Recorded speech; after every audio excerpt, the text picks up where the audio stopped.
Hello and welcome to the round number 39 of the WBC Talks. This is the WBC Talks that we've been doing so you can stay at home, have fun, learn about boxing, and you can see Malte now. That's a big advantage. But first, let me introduce 𝗪𝗧𝗪 𝗪𝗓𝗪 from the WBC University. She's the director and she has a great message for you. Hi, Victor. Hi, everybody. I'm very glad to start this new week. It's Monday again. I can't believe it. And we're still in confinement. And what I usually do at the beginning of this panel is just to make a small reflection of how can we deal with confinement. And today, I'm just going to ask yourself, and I woke up asking to myself, how do I feel this week? Is confinement reaching my limit? Am I getting tired of this COVID talking? What is going to happen, okay? If you feel this way, then it is very important that you carry out an evaluation of your mental state. It's nothing bad to talk about how do you feel in your mind. So I am going to give you a little context of well-being. Well-being is the awareness of the need to do the best for us in the different areas of performance of human beings, okay, for human well-being. And what does that mean? Well, it is a set of elements, physical, mental, emotional, and social, that a person needs to live well in daily basis during his or her life. We can find many formats of inventory to measure our well-being, but I will share with you one that is very easy to do, and we can do it every day, and we can adapt to it, okay? First, you need to make an inventory of the components of your feelings, okay? Do you feel tired today? Do you feel tired in a physical way or in a mental way? Okay, are you sleeping well? How's the quality of your sleep? What are the sensations of your muscles, of your physical health, okay? What is the level of your stress? Okay, how's your mood? How's your health? How's the level of your motivation? You can do an inventory of those things you want to measure. You are going to write down those things, and then you're going to point to do a scale from 1 to 10, and then you are going to put, okay, how am I sleeping? Maybe I wake up in the middle of the night, then I put 5, okay? It's like when you go to the doctor and they want to measure your pain. You have to tell them. If it's too much pain, then you tell them 10. If it's a little, then you tell them 3. Something like that, okay? So that way, you are going to be able to measure your state of mind, okay? And if you're getting a little bit down or up, it's very good. To start doing that exercise, you can do an exercise, what happened yesterday, what happened last week, and if you start today, then the recommendation is that you start doing it every day. Try to do it at the same time, at the beginning of the day, before you start your daily routines, or maybe before you go to bed, okay? Remember, you need to work your mind to increase your positive mental health, okay? With positive actions. That doesn't happen just because for free or just because you want that positive things happen in your life. You need to work for that, and you need to work from your mind, okay?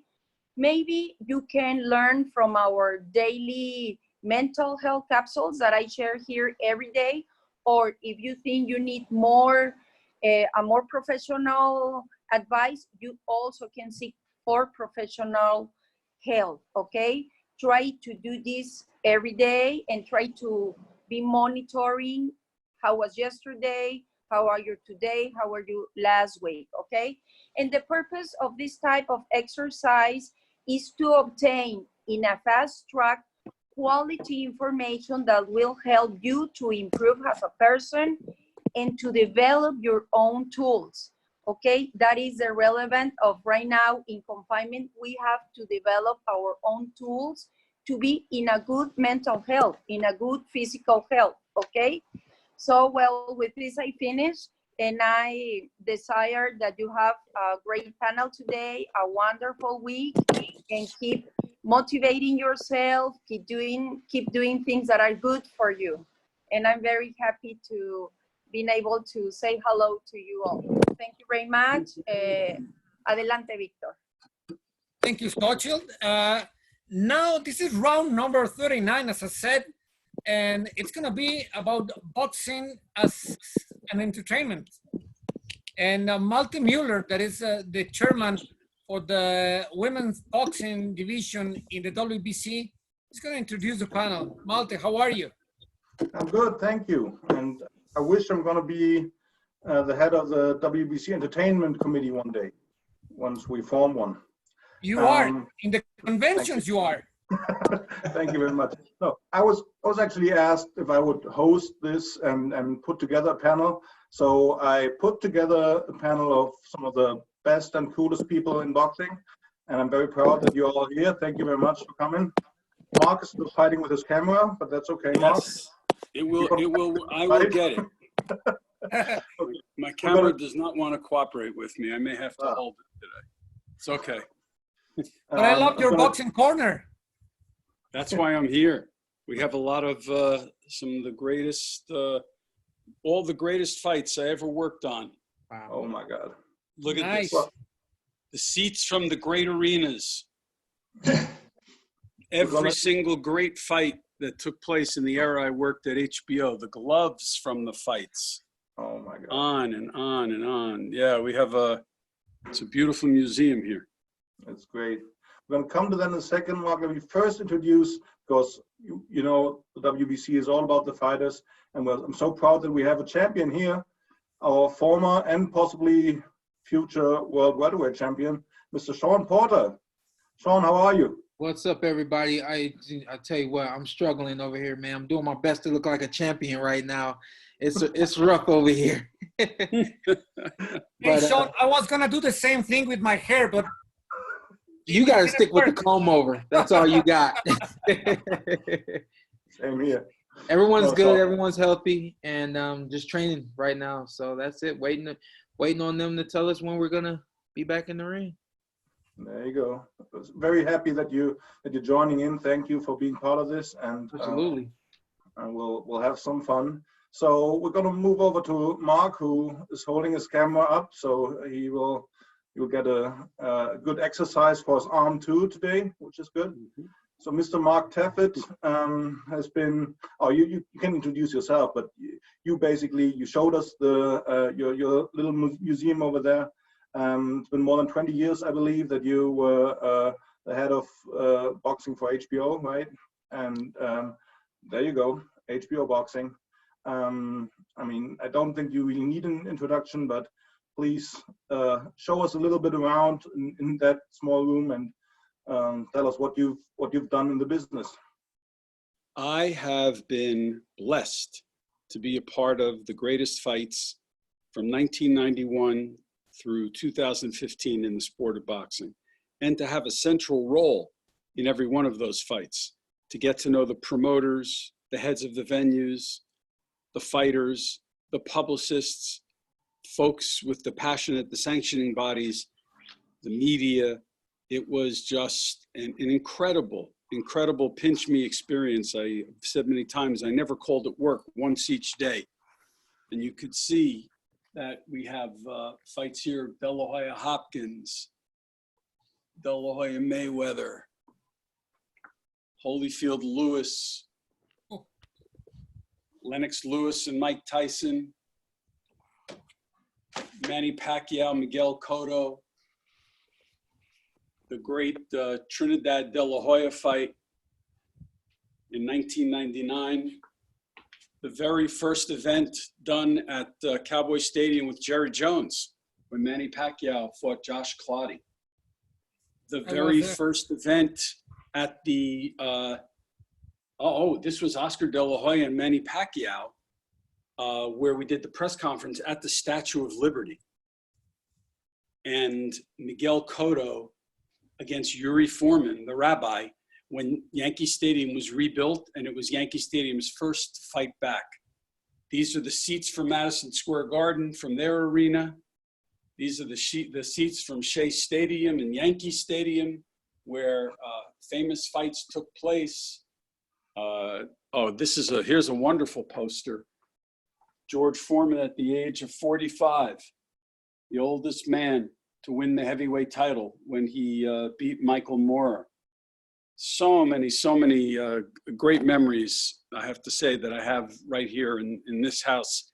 Pictures of George and Evander, Floyd Mayweather, Leroy Neiman, may he rest in peace, did a sketch for me one year for my birthday.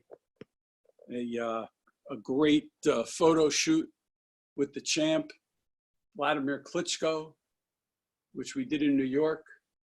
Just so many great times, so many great memories, and it gives me a lifetime of chills and thrills still today, I have to say. I'm still a little kid in the candy store when I come down here.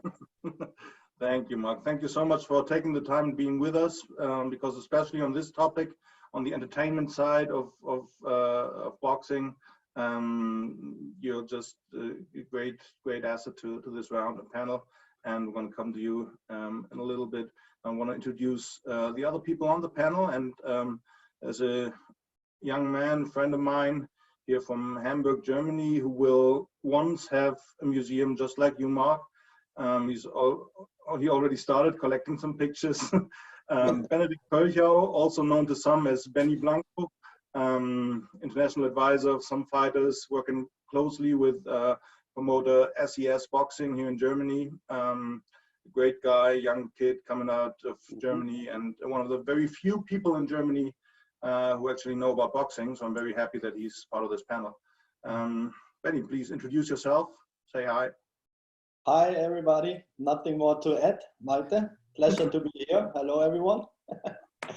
And yeah, just working out of Europe, managing, promoting, advising, everything you can do in boxing. Thank you. And of course, part of the panel and part of every big boxing fight, of course, we need a referee. So we have here a legend in the ring, the third man in the ring, more than 300 fights. I don't know how many title fights, but you'll tell us, Frank. Mr. Frank Garza out of Detroit. How are you, Frank? Wow. You know, I just got to say hello to everybody. It's an honor and a pleasure to be here, especially to see so many of my friends here that are safe and doing well. And I want to say, you know, who knew that I would be here and be able to do all the things that I did? And it's only through the sport of boxing. You know, you take a little kid from the western part of Ohio, working the tomato fields, you know, before going to school, and working on a farm, and then one day end up in Kiev in a taxi cab with my friend Shawn there, you know, and sharing a ride back to the airport, and finding out that our connection is the good state of Ohio. Yeah. And how many good people came from that place. Shawn, good to see you, man.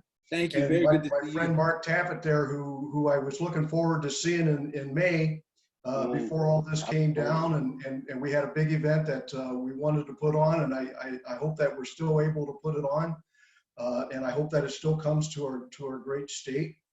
And sitting next to him is my friend Victor Silva, who, geez, you know, how many times have we seen each other from Mexico City and all over the world, you know, and find out that we have a great love of baseball and other things like that. And reconnecting with Benedikt today after drinking beer in Munich. It's a small world. It's a small world. And my friend Sochi, who I got to know the last couple of years in Mexico City and working together on the WBC University. So good to see you. And of course, my compadre in the WBC low blow band, Malte. Looking forward to performing with you again soon in the future. But boxing is a wonderful sport. I always called it the last frontier. It's where regular Joe Blows like me can have the opportunity to get involved into something that takes you on a worldwide stage. without having to have, I did go to Ohio State, but I didn't finish, without having a college degree, but just excelling when you're asked to do a job and doing the best that you can and end up seeing the world. Thank you, Frank. Malte, you forgot to say that Frank is the lead guitar of the WBC. Of course, and also forgot to say that Shawn Porter is not only a great fighter but also a great singer. But we're gonna come to that later. Not a singer. I'm not a singer. I'm not a singer. No, Shawn. Shawn is the singer. You can play guitar and Shawn can sing for us later on, but we're gonna we're not going to do that. But Shawn, let me ask you. Of course, in the first place, you're a professional fighter. You're a professional athlete. Do you also consider yourself an entertainer? Absolutely. So what does it mean to you? You know, an entertainer? I just had this conversation with someone recently, and I told them fighters today don't consider themselves entertainers. They don't look at themselves like they're entertainers. However, just like every other sport, the NFL, the NBA, MLS, soccer, football, you go to those events to be entertained. You go to those events to cheer for and root for the team or the person that you want to see be successful that night. And just because boxing, we bleed, you see vicious knockouts, you see guys who get hurt and don't make it the course of the fight. I think because of those reasons, boxing doesn't have the same connotation as those other sports in terms of being an a piece of entertainment. But when I began to look at myself as an entertainer, I started to say, what can I do to be the best entertainer that night? So, and it's been a while now. I think you guys, if you take a look at my career over the last 2 years since I fought Danny Garcia, I think you'll see a different Shawn Porter in the ring in each fight. And I think that's because those fights, I called on myself to be just as much an entertainer as a fighter or a champion or someone, risking my life. And I think that having the approach of being an entertainer will bring back that spark and that fun life and personality that we had as amateurs when it wasn't about the money and it wasn't about how many people were seeing you, and it just really was about looking good and outclassing the guy that you're up against. And so I think that I definitely consider myself an entertainer, and I think more fighters out there should start considering themselves entertainers and understanding that what they're doing is bringing joy and the satisfaction to other people, and to look at what they do in a serious manner just as much as entertaining someone, just as much as it is them, actually just fighting hard to win. Hey, do you have specific role models that inspired you when you were growing up? Do you mean like in terms of being an entertainer in the sport of boxing, or just in the sport of boxing in general? Well, both. I mean, yeah. And you know what? I mean, honestly, to answer that question, I've been motivated and inspired by the who's of entertainment, to be honest with you. I mean, if we stick in boxing, we're talking Mike Tyson, we're talking Evander Holyfield, obviously Marvin Hagler, who's my all-time favorite fighter, Sugar Ray Leonard. No one was flashier or faster or anything than him in the ring until you look at Roy Jones Jr., who in my personal opinion is one of the most entertaining fighters to ever exist on this planet. Also other sports, Barry Sanders, if you guys know the sport of football, American football, he in my personal opinion was the best running back of all time. And it's because he would be on one side of the field and he'd run to the complete opposite side of the field, outrun everybody and still score a touchdown. No, we've never seen that since Barry Sanders. Even entertainment in movies, Will Smith, Martin Lawrence, And if you take a look at Martin Lawrence, he has a boxing background, you know. So again, if you're looking at ways to have fun in the sport of boxing, you take a look at someone like Martin Lawrence and the way he moves around and has fun with the bags, even though he's missing and things like that. Now you're able to go to the gym and just really just be relaxed and do what you do with the understanding that people other than us actually love that and enjoy it and can't wait to see it, you know. So I've been inspired by a lot of different forms and people around this planet, and I think they've really helped me become who I am now. Malte. Yeah. First, I'm gonna have an argument. I'm gonna have a discussion with Shawn Porter because I'm older and I'm more a Walter Payton guy. Okay. I'm not mad at you.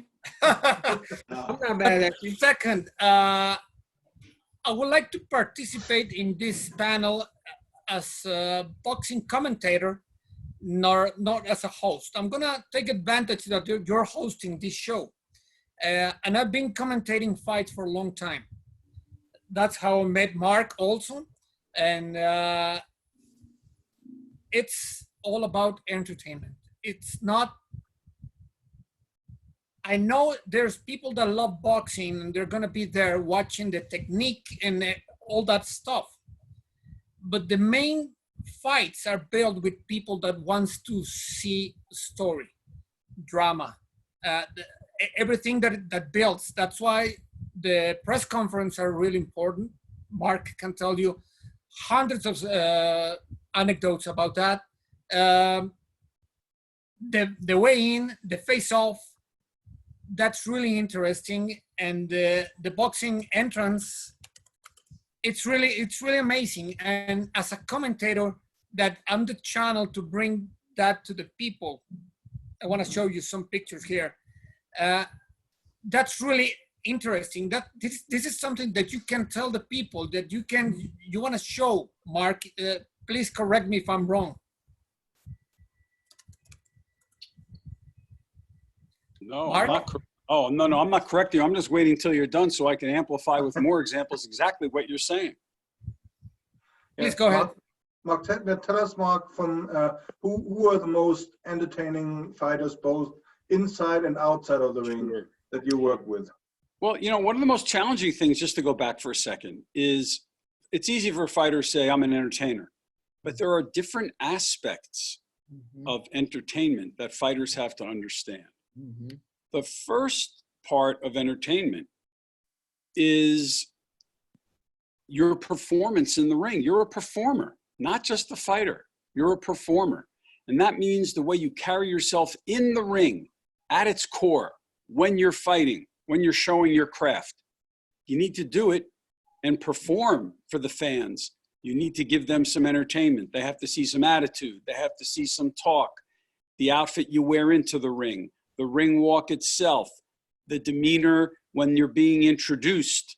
All of that creates a character. A diamond has many facets, and there's a lot of facets that take place from the time you leave that locker room until the time you get in the ring, do the fight, and then the final bell rings, and then you have your post-fight interviews. All of that is part of performing. So I emphasize that with every fighter, and over the years, the ones I work most closely with on the big pay-per-view shows, we talked about every one of those aspects for every fight and said, think about it. What are you going to do? How are you going to do it? I loved working with promoters and fighters who had creative intuition and gave me some creative license to have some fun. The first one I worked with like that was George Foreman, 1991, when we did Holyfield Foreman. You remember George Foreman? He was the angry guy with the German Shepherd in his first chapter of his boxing career. Well, by the time he came back and fought Evander Holyfield on pay-per-view, George was America's sweetheart. George was 40 years old. At the time, that was considered very old for a fighter. And George said, I'm going to fight for all the senior citizens. He had a pile of cheeseburgers brought in on a giant tray for every fight that we did, every press conference. It began with cheeseburgers coming in. George put a smile on the face of the media, of the fans. He took pictures with every senior citizen he saw. When we shot the commercial, Evander stood up in one corner and George sat down in a rocking chair. in the other corner of the ring for the commercial. And he rocked back and forth and he said, oh, wait till you see this old dog's going to teach that young kid some tricks. And that was George's thing. And that's one of the reasons we did almost 1.4 million buys. George captured the hearts of America. And he taught us early on that in the pay-per-view business, it was a lot more than just what happened in the ring. Right after that, we did many fights with Oscar De La Hoya. Oh, Oscar De La Hoya knew performing. Oscar De La Hoya loved interacting with fans. Every time we did a press conference, Oscar would spend 2 hours after every press conference going from one fan to another, signing, taking pictures, letting them shake his hand, letting them touch him. Oscar knew that if there were 10,000 fans at a press conference, it would turn into 1 million fans by the time they all went home and started talking about what they saw and the guy that they met. And he was a genius at that, and it accelerated his growth tremendously. Floyd Mayweather. Oh my God, Floyd came in just in time for the internet and the boom in African-American media. So Floyd said, I know who I am, I know what I'm about. Floyd sharpened his knives a little bit. Floyd put on an edge, and Floyd developed, you know, the money team, the best ever. Floyd did all that because he was shrewd, and he said, I'm gonna have a brand. And Floyd ran around the country with a little bit of attitude, and he played with other fighters. We were on a tour once, he stole Oscar De La Hoya's equipment, his gloves. Oscar couldn't train. He stole Oscar's dinner when we were on the road, so Oscar couldn't eat. And Floyd said, I'm a bad man. Wait till you see what I do. Funny, Floyd's character outside the ring actually exceeded his character inside the ring. But by the time he got into the ring, he was such a Darth Vader that the fans couldn't see. All Floyd had to do was smile and poke a little, and the fans, in their own minds, created the bad man in the ring that was larger than life. But that really all came from Floyd outside the ring. He was a genius that way. Manny Pacquiao, he said, I'm going to be the great statesman. I'm going to run for Congress in my country, and I'm going to be the great statesman that everyone in the world loves because I'm here for everybody. Manny mastered that. Every fighter had their angle that made them. Bernard Hopkins, you want to talk about a character. Bernard knew how to be bad. And Bernard knew that the story of his days in jail and then coming out of jail and turning himself into the great citizen that he proclaimed he was. All of falling in love with and fighting for his mother all those years, his mother Shirley, who passed away prematurely. Bernard wrapped his arms around that. He was a genius at promoting a fight. He once faked leaving the fight premises and going home, and everybody thought he left because he was negotiating for what he wanted. And everybody wrote about that aura of Bernard Hopkins. And Bernard could be a tough guy, but Bernard was shrewder than he was tough. And he was a hell of a tough guy. I never met a fighter as shrewd as Bernard. Everybody had their angle. And you want to talk about the ultimate entertainer, the ultimate man who understood his brand and how to play it? He wasn't a fighter. He was a promoter named Don King. You think Don's hair in the morning woke up looking like that? I saw Don's hair down in the morning. I saw him call for Isidore for the comb and fluff it up. I saw Don put on those tuxedos. How about that cigar? He never once smoked a cigar in his life, but the brand was that he always had a stogie in his mouth ready to go. That laugh, Don King, he personified and mastered that laugh. The jewelry, all of the jewels he would wear. Before Floyd Mayweather wore jewels, believe me, Don King wore them. And you know where Don King learned a lot of his thing? He told me all the time. Don was a student of Muhammad Ali. Muhammad was brash. Muhammad talked like nobody. Don learned a lot of his talking points from watching Muhammad Ali. Never said that. He called it his own. But Don was a brilliant, brilliant showman and made a brand and made everything bigger that Don touched. So I had the privilege of watching some of the greatest in history do their thing. And when they did it well, there was nothing like it in the world. Mark, when there was Canelo against Jacobs and they start pushing, and I interview Bernard Hopkins right after the weigh-in. Mm-hmm. I asked him, what do you do when you're face off in a weigh-in? Mm-hmm. And you know personally Hopkins, and he's a great guy. He's always smiling. I have a picture with him kissing me in the cheek. And he'll look at me like in a face-off. I was scared. Yeah. He knows how to do that. I mean, he changed from the very nice guy to that. Yeah. And I remember that I read in a book, Ken Norton's book, what you were saying. Ali was in a hospital right after the fight in Japan. You remember that he has a lot of bruises in the legs. And Ken Norton went to visit him. And he got into a room. Ali received him and said, how you doing? Let's walk. And they were walking in the aisle. And at some point, Ken Norton says, he started shouting at me like a crazy man. I'm gonna kill you, you big, whatever. I didn't understand until I saw that all the media was 20 feet away. And they came running. Oh, yeah. And I knew that Muhammad Ali was the master on that. Yes. He knew the press was there. Yeah. He knew that if he shout, they will come and they will see Ken Norton and Muhammad Ali together. Oh, yeah. You know, Bernard, remember Bernard had a great fight with Joe Calzaghe. Mm-hmm. Bernard wanted that fight badly, and Joe wouldn't bite. Joe wanted no part of Bernard. And I was with Bernard one day, and we walked into a media room, and Calzaghe was there, and Bernard said, watch me. In 15 minutes, we're going to have a fight. I said, what are you going to do? He said, stay away. You don't want to be anywhere near this, but watch me. And Bernard went in there, and he used his greatest ploy of racist remarks and accusations. Joe Calzaghe and his father were crazy beyond themselves. And basically, at that moment, Calzaghe accepted the invitation to fight Bernard. Bernard took Joe out of his game. Joe forgot where he was. He just couldn't wait to get at Bernard Hopkins. Unfortunately, had to wait to get into a ring. Right. Bernard made sure they didn't fight until they were getting paid to do so. That's one thing about Bernard. He didn't throw a punch unless he's getting paid. But that's how Bernard King made that fight.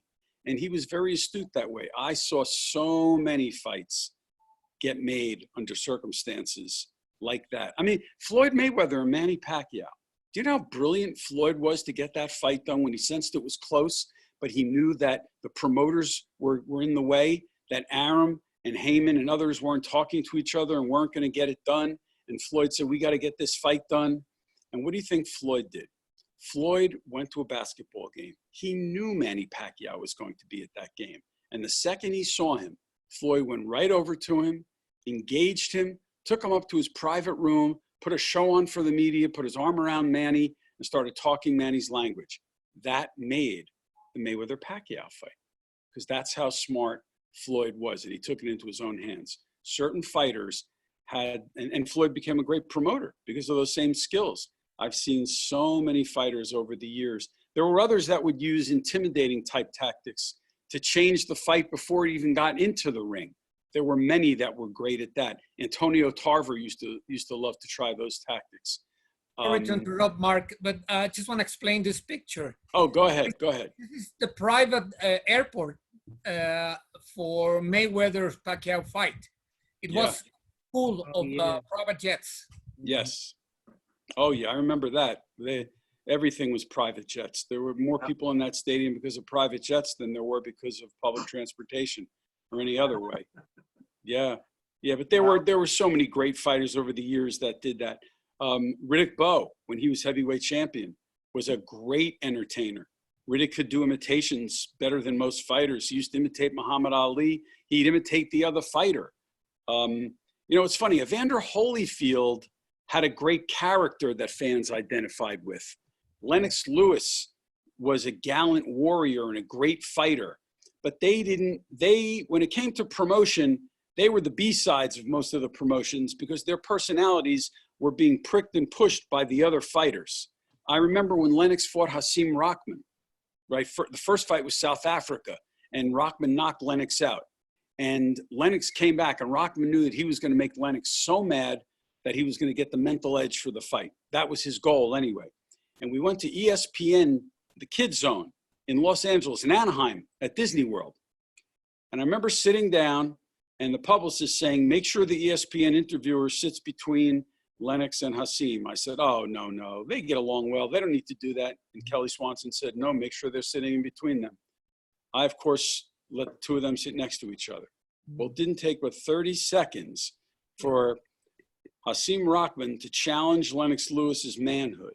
Yeah. For Lennox Lewis to turn to Hasim and basically say, why don't you ask your sister about my manhood?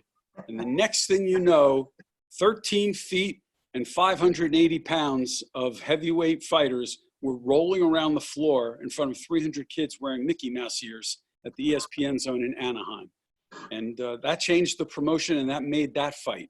So many stories with so many astute fighters. Hasim did what he wanted to do, get under Lennox's skin. What he didn't realize was he lit Lennox on fire that way, and Lennox went in the ring and said, I'm going to show you who the champion is and who the great fighter is.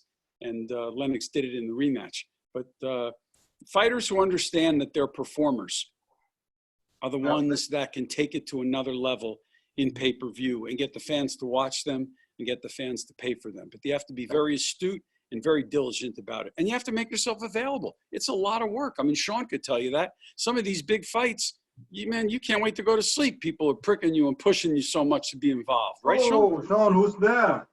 Hello. My baby Who's boy. that little entertainer? Say hi. Hey. Hey, how are you? How He's old are gonna be you? an entertainer for sure. Yeah. He's a monster. How old are you? How old are you? Oh, wow. That's Yeah, no, you know, Mark, I was gonna ask you a question. I think that from where I'm sitting, I turned pro in 2008, and all the way up until this point, I can tell you in my experience, no one's ever come up to me and said, you should do this, you should do that, you should try this, you should try that. I think this will work for your promotion. I think that will work for your promotion. And I think that when it comes to promoting fights, when it comes to being an entertainer in the boxing ring, I think that's a lost art of boxing. Would you agree with that? It is.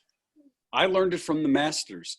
And listen, why did we do 24/7 at HBO? Because we knew that you had to connect the athletes and the fans.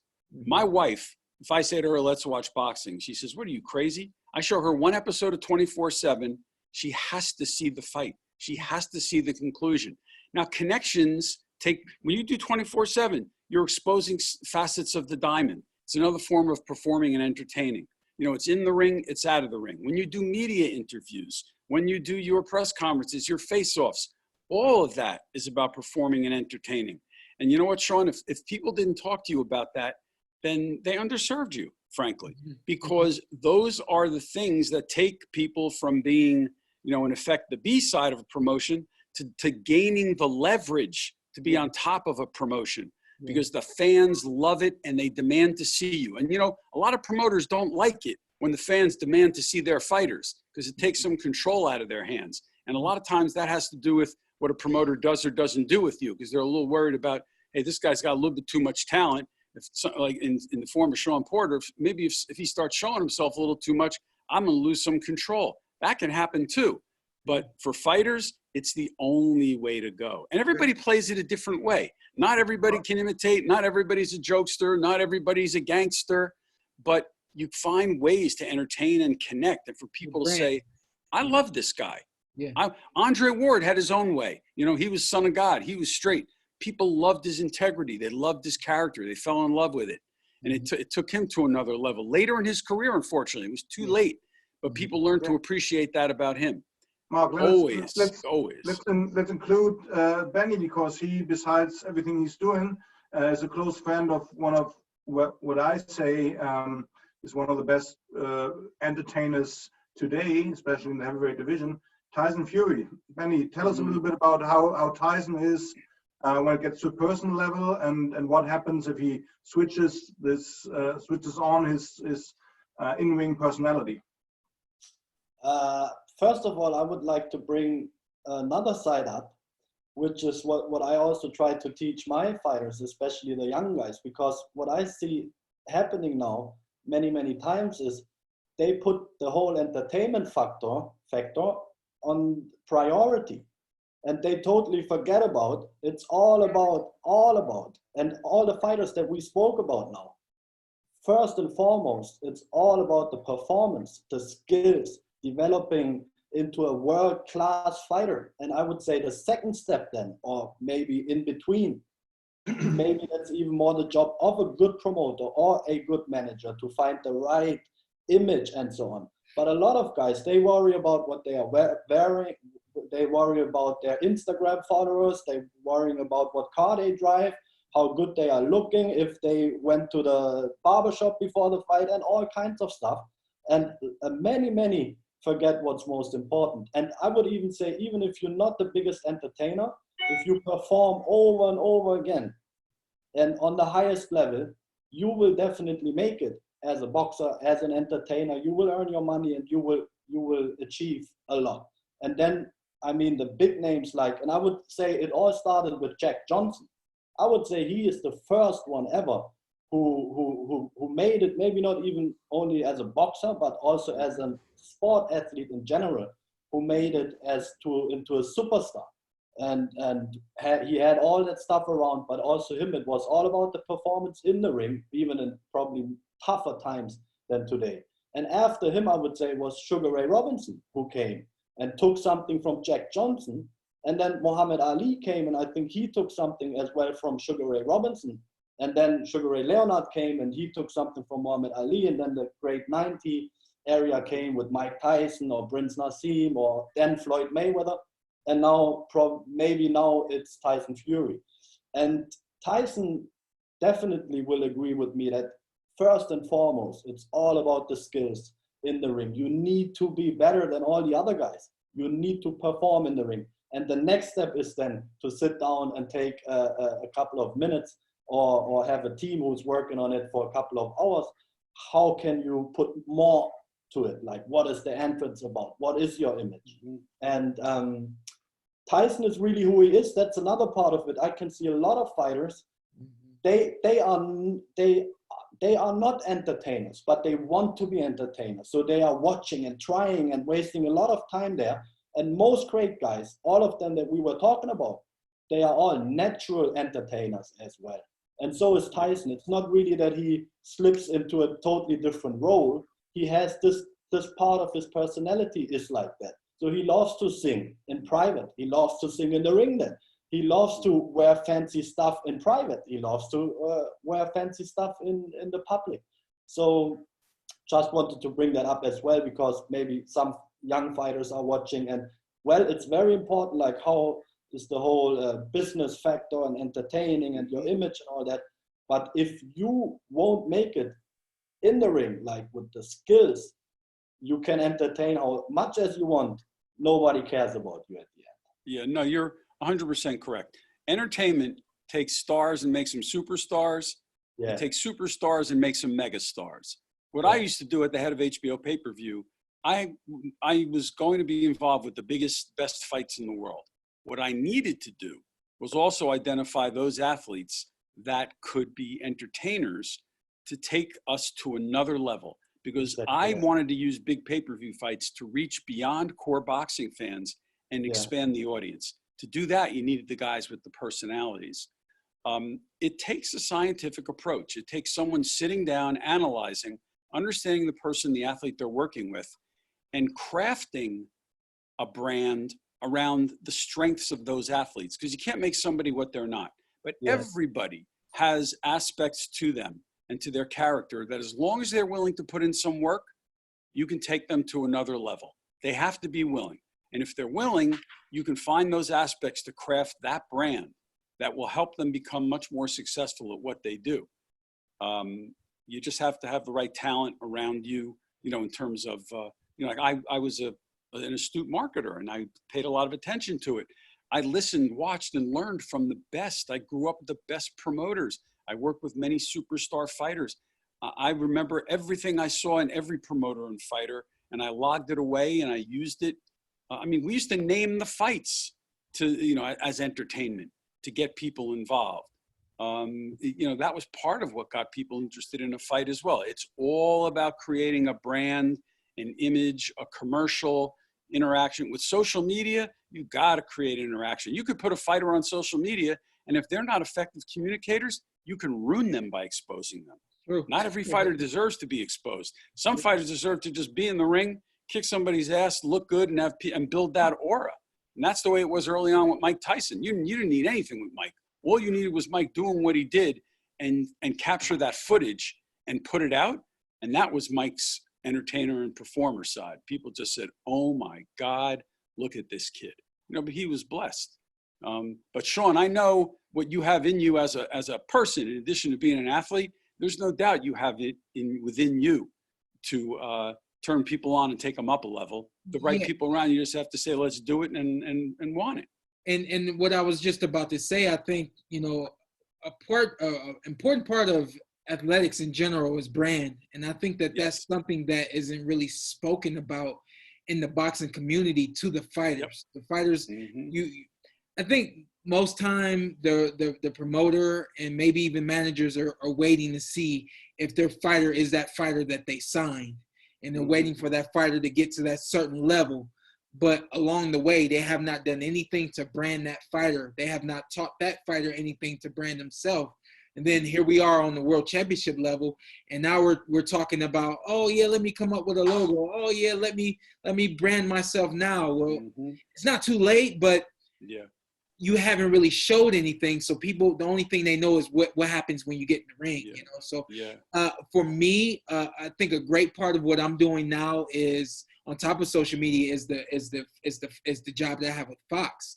I think Fox has given me another platform to show people that, there's more that come in the package of Shawn Porter than just being a fighter that fights with his heart and and has a gas gas nozzle that will never get on empty, and and has more to offer the fight game than just that of being a fighter. So I think it's a work in progress. The other thing I want to say too is I think that boxing right now is in that phase where it's kind of everything's about money. Everything's about who looks the best, and no one really understands, in order to get to that money, in order to look your best, you have to have that brand, So I think right now boxing is going through a transition in a phase where it's coming back to the branding that those guys like Ali, Sugar Ray Leonard, Sugar Ray Robinson, even Bernard Hopkins and all of those guys used to have back in the day. Well, Shawn, you have a tremendous opportunity at Fox. It's potentially a game changer for you for the rest of your career in life. Yeah, I agree. So you were right to be serious about it and to think about it. And you have to find some people around you there in that environment and demand that they talk to you about it, or find people who you like in that space and talk to them about what do they do and how do they do it. Because you as a fighter can make a connection with fans that will have them just fall in love with you. It's a unique position for a fighter who takes that, Paulie Malignaggi's done a great job of that, at Showtime. Fans identify with him as a fighter's broadcaster. Broadcaster. That's the other brand. I mean, we have this, what would happen with Muhammad Ali with social media? I want to show a video that I got from, let's see it. It's Shawn Porter. I've only just heard that the WBC would like Showtime Shawn Porter to fight another title eliminator. And they want me to fight none other than a cherry picker himself, Danny Garcia. When I say to you, Danny Garcia, let's get it on. Ooh, yeah. For some reason, that reminds me of The Undertaker. No, that was the Macho Man. The Macho That was Man. the Macho Man. You're talking to the last wrestling commissioner in the state of Michigan. That was the Macho Man. So let That me. was a good job. So there's a story behind that, if I can, and I'll tell it very quickly. Again, with social media now, you put one thing out and everyone sees it. So I go to the gym one day. My dad says, Danny Garcia did a video saying he would fight you. You need to do a video saying that you want to fight him, and answer his video. And we were at the gym. As soon as I get to the gym, my dad's telling me this. I said, okay. We finish our workout. He says, hey, are you going to do that video right now? I says, no, I think I'll wait till I get home. He says, you need to do that video right now. You need to get that on social media right now. I said, Dad, I just finished training. I'm going to do it when I get home. And what he didn't realize at that point in time, when he told me to do a video saying that I wanted to fight Danny Garcia as well, I thought to myself, that's boring. People see Q&A all the time from fighters. I don't want to do a video just saying I'll fight Danny Garcia. That just sounds boring. So on my drive home, I was thinking of something that I could do. And then out of nowhere, Macho Man Randy Savage came into my mind. And I'm not even a big wrestling fan or anything, but he came into my mind and I could not let it go. My drive home is about 15 to 20 minutes. I get home and my dad had another fighter with me. He says, hey man, you got to do that video or your dad's going to be mad. I said, no, we're going to do it right now, but I got an idea. I went up, I grabbed that leather coat, the glasses, the cowboy hat, all that kind of stuff, just stuff that I had around my house, you know, that I used at different points. And I said, hold the camera up. I did that video in one take. And then when I said, oh yeah, he stopped and then he lost it. He said, I can't believe you just did that. I was trying my best not to shake and not to laugh. That was amazing. He said, where'd you get that from? And I told him exactly what I told you guys. I said, my dad wants me to do a video, but that just sounds boring. So I wanted to do something fun. I said, let's put that up now, you know, and we put it up and it went viral. Actually, LL Cool J liked it. But it's things like that that get people's attention. Things like, you know, just the norm. Then you got to get out of your norm in order for people to really take notice of you and what you have. And I think back then that video was like 2017 or 2018. That was the point where I realized that I'm more than just a fighter. I'm an entertainer and I have to take advantage of every opportunity that I have. Okay. I'm gonna follow Shawn's example, and I just want to continue this way, if you don't mind. Very good. Let me bring in one more aspect. Now, we look at a big boxing event, big boxing fight. Of course, all the spotlight is on the fighters. And then there's the third man in the ring who's in the middle of the spotlight but doesn't get the attention. Frank, tell me, do you envy fighters? No, not at all. And I have to tell you, I want to comment on this, on the entertainment aspect of that.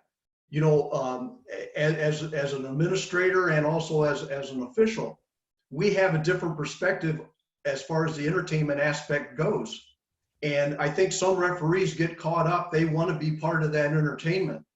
And they need to be identified and possibly removed because it's very bad for the sport. We are not part of the entertainment and we never should be. Because once we cross that line, we can enter into a zone where we can influence how the fight can go, either through what we do or what we don't do. And that's the last thing that we as boxing officials or administrators want to be a part of. What we have to do is we have to be able to confine, let the boxers know what their confinement, what their parameters are inside that ring as how far their entertainment can go. And one of the things that I do when I go into the dressing room, I make a point to the boxers, you're not going to disrespect your opponent. You know, he worked as hard as you did to get to where he is to get here tonight. And I will not tolerate you disrespecting him. And I'll go into the other camp and I will say that the same thing to that boxer, to the other boxer. You're there, he's there. This is your livelihood. This is what puts food on your table. Don't respect it. This, you know, this is your show. I'll give you all the stage. I don't want to be part of the stage. But if you get out of line, then it's my job to come in, and that's when I'll come in. And I think that's the role that as referees that we need to do. Great, thank you. Now, one question that I'll have to all of you, because we're in this strange situation that we're in right now. We talk about boxing as entertainment. Of course, the audience is a big part of that. Now we are at a point where people are discussing doing fights without the live audience. Benny, let me ask you first. What do you think about it? Is that a possibility for boxing? Is the audience just such a vital part of boxing that it can't be done or cannot be done? What do you think? I think boxing is probably better off than football and soccer and all these other sports, because the main focus is in the ring, and the lights are on the ring, even if an audience is there. But of course, something is missing. You can now, the German Football League has started as the first league in the whole world to come back after Corona. And you can really see the difference, because it seems like a friendly game or a training game or something. There's no atmosphere, no anything like that. And I think it's, especially in England, you will see a big difference, whether fans are singing all night long, and also in America or in other countries. But I think at the end, boxing is a TV product, and everyone should try the best to push that product and make it interesting even without a live audience. And the fighters need to earn their money, and we should focus on delivering a great TV product as long as Corona goes on. Shawn, let me ask you as a fighter. I mean, obviously you're sparring in a gym without big audiences, so you're used to being in a situation where you don't have the big live audience. But still, if you think about having a big fight, a world championship fight, without people watching in the venue, how does that feel for you, or how do you think about it? I'm gonna miss it, man. That honestly is one of my favorite parts of the night, is being able to, first off, come out in front of the crowd, hear them screaming and yelling and go Porter. And I'm weird, so I even like the people who are saying, cussing me out, telling me that I'm gonna lose. I just love hearing that sounds. I love it, and it really does. It gets me amped up. It gives me the energy that I need, and for a lot of fighters, that helps us along the way. Definitely hearing those encouraging words or those encouraging yells after you do something good, it kind of pushes you along. But I have made the call and voiced that I want to get back in the ring, with the understanding that there's not going to be anyone there. My first thing was, just as you said, I spar with almost no one there in the first place. So in my mind, I'm like, okay, we'll just kind of treat it like a sparring session, obviously with more intensity and things of that nature. But if you have the mindset that you're still getting paid, you're still doing what you love to do, you just won't be doing it in front of anyone, I think that there's a lot more that we can find an understanding to and accept, opposed to just saying, hey, my last fight was in front of 8,000 people. If there ain't 800 people there, I ain't doing it, So I think that right now fighters have to make an adjustment, with the understanding that there's not going to be that noise, there's not going to be that crowd, there's not going to be those loved ones in the stands, but you're still going to be able to do your job. You're still going to be able to be an entertainer, and at the end of the day, you're still going to be able to get paid and do what you love to do. Get paid doing what you love to do. So I'm for it. Not crazy about it, because again, I love it, but I am for it. Mark, from a TV perspective, or Mark and Victor from a TV perspective, I mean, big venues, 20,000 people cheering, that's a big part of the whole thing, of the whole story. So what do you think? How can fights look if there's no live audience? So a number of things have to take place, and you have to take into account your different audiences that you're taking care of that night. From a fighter's perspective, you want the fighters to come in and have emotions high, feel that there's a lot on the line, and not mistake the absence of fans for the intensity of the performance that's necessary to get the win. Mm-hmm. There are ways to do that. I think the use of music during walkouts is very, very important. I think even music that plays when you enter and you're in the ring is important. You shouldn't hear quiet standing in that ring. For some fighters, they may want to put their headsets on and put on their best, most powerful walkout music from something they wish they did or did do previously, and use it to get themselves from the locker to the ring. Put yourself in that mental frame of mind, like it is happening and it is lifting you when you're ready. And then the only issue becomes, okay, now once the fight starts, again, I think you got to begin a round with music. I think you got to end a round with music. I'm not averse. I don't want cheering tracks playing during rounds, but I think that there's some appropriate music background, like a rhythm or a drum beat or a constant noise, something that just says we're filling this dimension with some noise, but it's not crowds cheering. I think it will all add. I think during the post-fight interviews, There has to be music playing. You can't just have a guy talking to you in the ring and expect you to give a post-fight interview with nothing going on and no sound around you. I think during the telecast, viewers need more points of interaction. I would have people in the corner every round talking during the round and between rounds, talking to the fight corner. So the viewer at home can say, wait, there's a lot going on. That corner is important. What do I hear? What do they think? Are they up? Are they down? I would encourage even getting a hold of judges' scorecards and letting the corners know what the scores look like and have them react to, whoa, so what's going on? Where are we? We up, we down? What do we got to do? Make that strategy conversation during the fight more important than just, oh, kick his ass, oh, work harder. The truth is, you're down 3 points. You know what you got to do here. You know, you got to get back. We're only in the 4th round. Or we're in the 11th round and you're down 3 points. You know what you got to do. You got to knock them out. I think these things will add dynamics for the fighters and for the fans, the viewers, that will make it a more rewarding experience, primarily geared toward viewers, because we got to give the viewers something. If we lose the viewers, we're not going to have anything left. Because remember, the TV revenue dwarfs the gate revenue in this sport. So we got to keep the TV viewers happy so that when the fans come back, we're going to get the TV license fees where they need to be to get the fighters paid the way they want to be. We can't have that spiral go down during this time period while we're waiting. It's going to take some creativity and some focus. I've spent a lot of time thinking about it because I know what it takes to deliver. Frank, I would say it's not that strange to the fighters. I mean, we're talking about main events, and of course, there's full of crowd. But if you're talking about fights, there's something different. If you're gonna have a fight at the Madison, it's usually getting full. The arena is getting full in the first fights. But if you're in Las Vegas, it's almost only the main and the co-main event. But usually you have, when you arrive early to the arena, you have the 4-rounders and the 6-rounders in the beginning fighting without crowd because the people arrive late.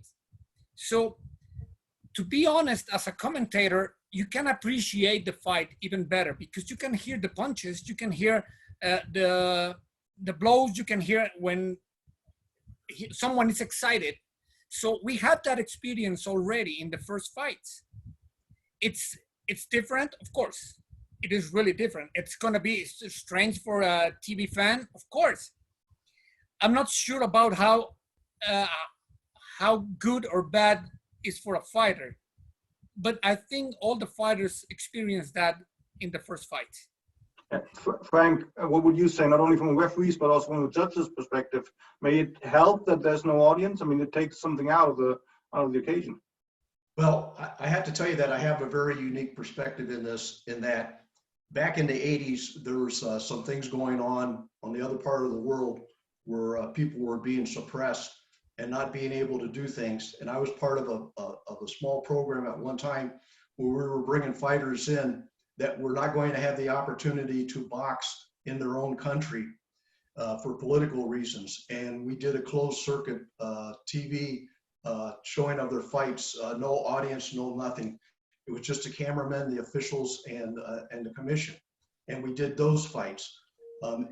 As a judge during those, I had no problem doing those fights with no audience. And then we had a promoter here in town that received a deal with one of the major networks at that time that was doing a weekly boxing program where they needed venues. They were providing the revenue, all the money for the fight. There was no need to sell the tickets. So we were doing the shows under like a studio show. We had a venue, we would set up the ring and do the shows, tape it, no audience whatsoever. And again, as a referee, no problem. I think as a spectator or the audience, we need to have good commentators that just, can carry a conversation without boring the audience and give pertinent information to the audience, both what's going on and maybe some post history. In between rounds, like Mark was saying with the music and all that, that's a good time to show the replays of what had happened in the previous round or anything like that, just to keep the whole program moving. I think production wise, yeah, it can happen. But the circumstances that I was involved in before are totally different from the circumstances that we're having now, where we have this virus. So it isn't a political thing, it's a health issue. So we have to take into consideration how do we protect the boxers? How do we protect the officials? How do we protect everybody that's involved with the event? And I think that's very important. I think to bring it back, that's maybe what we're going to have to do to bring it back. But in the long run, no, we're going to have a live audience. Very true.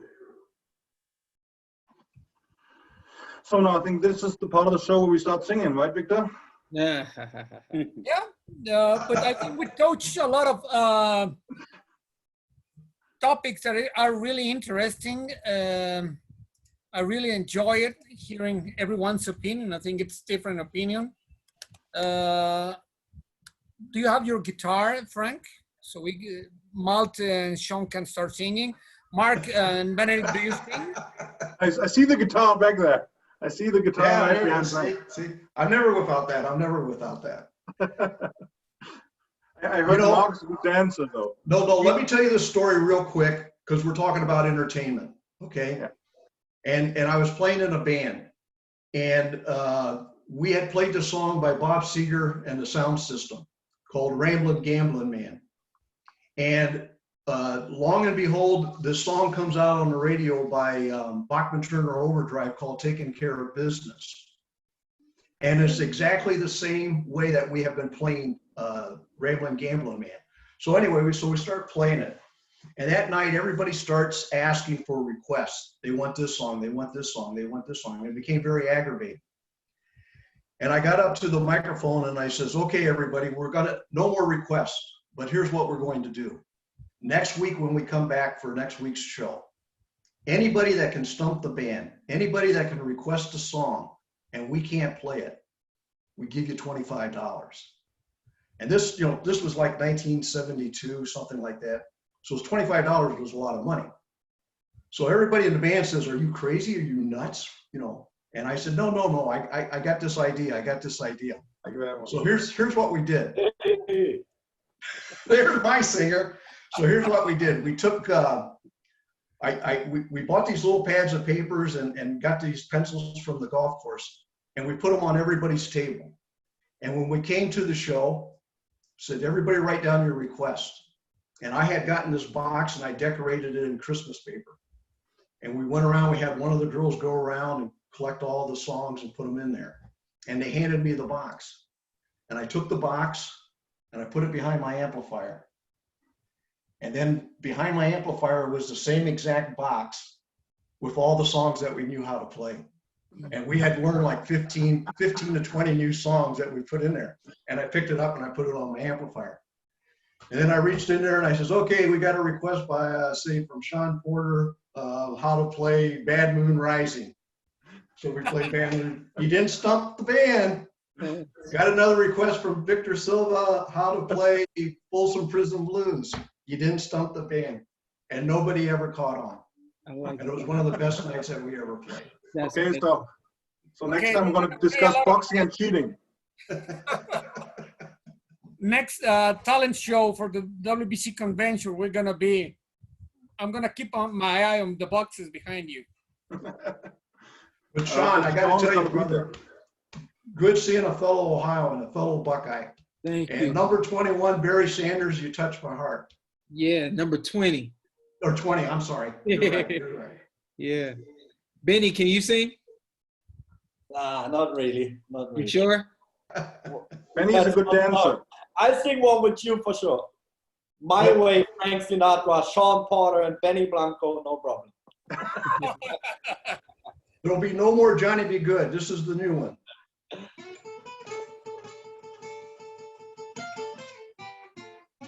There you go. We're going to be doing Roll Over Beethoven. No more Johnny Be Good.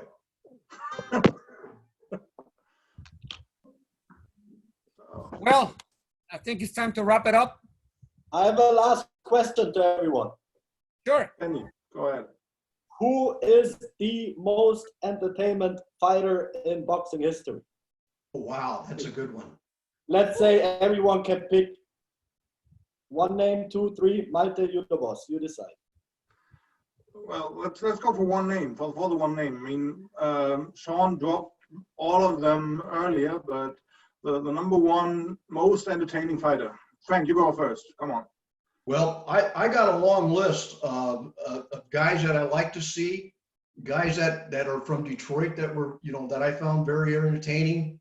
The ones that were both that I was in the ring with, and I'm just going to name one, and that's one guy that I was in the ring with that was very entertaining. His name was, his name is Emmanuel Augustus. What did they call him? The drunken boxer or something like that. Drunken master. Yeah, that's it. The drunken master. And when I went in there, I told a friend of mine, if he starts acting up like he does, I'm going to do the moonwalk. In between the boxers, I'm going to do the moonwalk. But when the opportunity came, I didn't do the moonwalk. I did the robot. Oh. So there's a clip somewhere of me and Emmanuel doing the moonwalk in the ring. Wow. Go ahead. Who's next? So Shawn, name one. Yourself. You know what? No, I'm not gonna. I would never name myself anyway. But my two, I would say I'm gonna go with two. All time would be Muhammad Ali, and it's going for everything he did in the ring and out of the ring. Just amazing and in every facet of the word. And then my great right now is Tyson Fury. And Benny, I'm not just saying that because you're on the line, but I've known Tyson for a long time from a distance, obviously, me being American, he England. The first time I met Tyson Fury, I think we were 16 years old. And now we're both about 32, 33, and he's the exact same that he was when he was 16. I mean, just an absolute character, absolute fantastic guy, loves to have fun and loves to make light of any situation. And I think right now in the sport of boxing, I think guys, we should take it serious, but I think he's found a way to make light of that situation, which I think is why he's been so successful in terms of branding himself and being more entertaining than any fighter that I've seen in years and years. Okay, Mark, if you would have to name one, who would it be? Muhammad. I think Muhammad Ali revolutionized the game through his entertainment and his personality and his persona. And I think it led the way for fans to view fighters differently. And it helped make him the biggest star and the most recognizable athlete in the world, period. Hard to argue with that. I mean, I grew up watching Prince Naseem. And I mean, just the ring walks of Prince Naseem, like taking 10 minutes just to get into the ring and dancing behind the shadow wall. I mean, that was crazy. It was something completely different, which I hadn't seen before. Victor, who do you pick? I like Shawn Porter. Of course. Good choice. I have to say that I experienced really close Jorge Travieso Arce, Mexican fighter. And he always did the same thing with motorcycles and horses. And some of my productions, I was the producer, and I remember one that I did, and I went with him and told him, you have to walk this way is not going to be stairs. Be careful, there's going to be fireworks. And he was like, at the moment he was doing his shadow boxing and he didn't know where to go. He forgot the stairs were this way. He almost felt this. It was an experience, I would say, Mexican, Jorge Travieso Arce. Of course, Muhammad Ali revolutionized everything. And Naseem Hamed. And Benny, you asked the question. Now give us a name. All time, Muhammad Ali, definitely. And I go with Showtime Porter. You pick Tyson, so I'm gonna pick you. You my main man. Oh. Well, I think we have to go. Oh, thank you all for being here. It was a great round, great panel. I was expecting a lot from you guys, but you exceeded all expectations. You're so good. So thank you very much. You're very entertaining. Take care, everyone. Stay healthy, yeah? See you guys. Yeah, take care, Shawn. Happy trail, Shawn. Look forward to seeing you back in the ring soon. Yes, sir. Thank you. See you This guys. was Never round take over the 49. net. Malte, thank you very much. It was a great battle. This was round number 39 of the WBC Talks. Thanks for being with us. Stay home. Thank you.